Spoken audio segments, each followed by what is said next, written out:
Brandon. Oh, ow, ow, ow. It was gnarly. I don't even know how else to describe it. Like, she's not meant to take that type of impact. No one is. We're back with episode 8 of The Bachelor, and tonight things get real.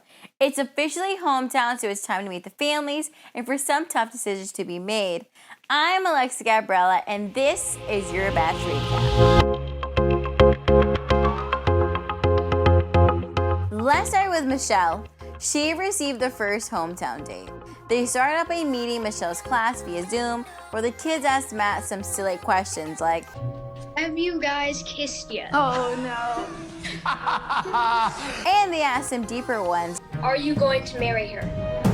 We're in the process of figuring that out, and I can't give you a definitive answer yet, but Tyler, I will Zoom call you when I know. Matt finally meets Michelle's parents, and you can tell he's so nervous. Almost immediately, her father sits him down with some serious questions. Are you in love with her or not? I mean, I guess So, I haven't told her that yet, and it's not something that I would share with her until I'm into it. Matt can admit to Michelle's father that he's falling in love with his daughter, which was very telling because Matt did not hesitate to tell Rachel how he felt about her. Meanwhile, Michelle admits to both her parents that she sees herself saying yes to the proposal from Matt. if he would propose now, would you say yes? Would you? You would. They leave the night with Michelle confessing to Matt that she's falling in love with him, but he doesn't say it back, which tells me all I need to know about where their relationship stands. Next up is Rachel, and she's found a way to prove to Matt she's falling for him.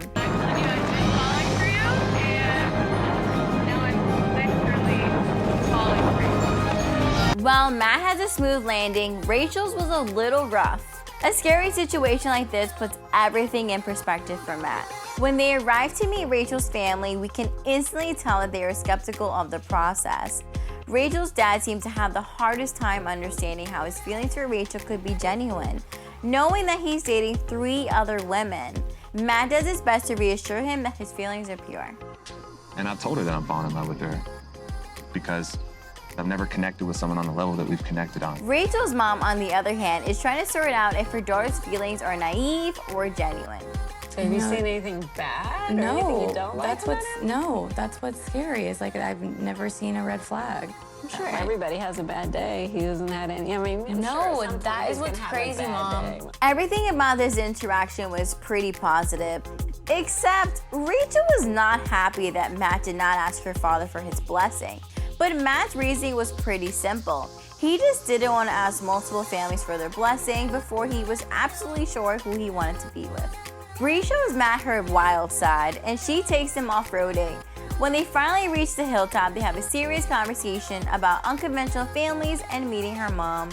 I am still terrified at the fact that I wouldn't necessarily be able to give you a conventional family like mom and dad and everyone else, brother, sister.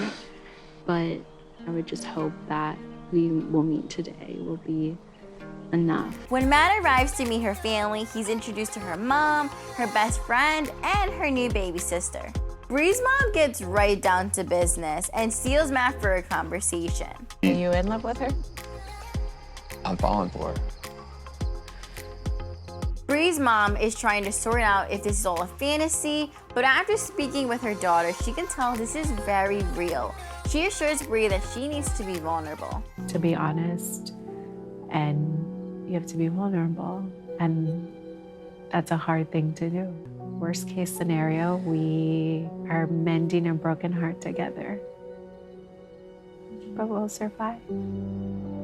Bree takes her mom's advice and finally admits to Matt that she's falling in love with him. But can you guess his response?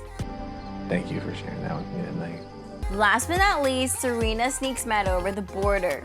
The Canadian border. They study some Canadian slang, snack on some tasty Canadian treats, and hit the ice for a few slap shots. Serena seems to be seeking validation from her family, and unfortunately, she's not getting it. To me, it seems like there's just something missing. You think? Yeah. Like, what is it? I would say you don't seem smitten.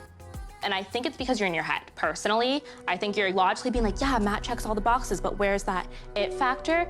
And I think that you don't want to put Matt in a bad situation, and you don't want to put yourself in a bad situation.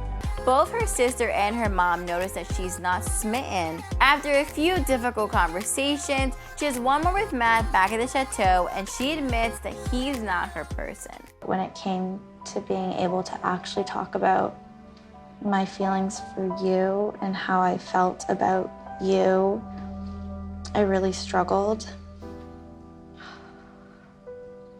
And I thought that it was fear initially, that I was just scared. But I think if I'm being honest with myself, it's more than that. Personally, it seems to me that she's more scared than anything. She has a lot of baggage from her past to resolve, and based off of her peek into the women's tell-all, she has some serious regrets. Matt is absolutely crushed. He still makes it to the rose ceremony where the girls realize there are 3 roses and 3 women left. Matt asks all the girls to think long and hard about what they want and to only accept the rose if they see themselves being the future Mrs. James. Next week's episode is going to be the most insane in Bachelor history, the women's tell-all. We hear from all of our favorite heroes and villains and explore some of the drama within the chateau.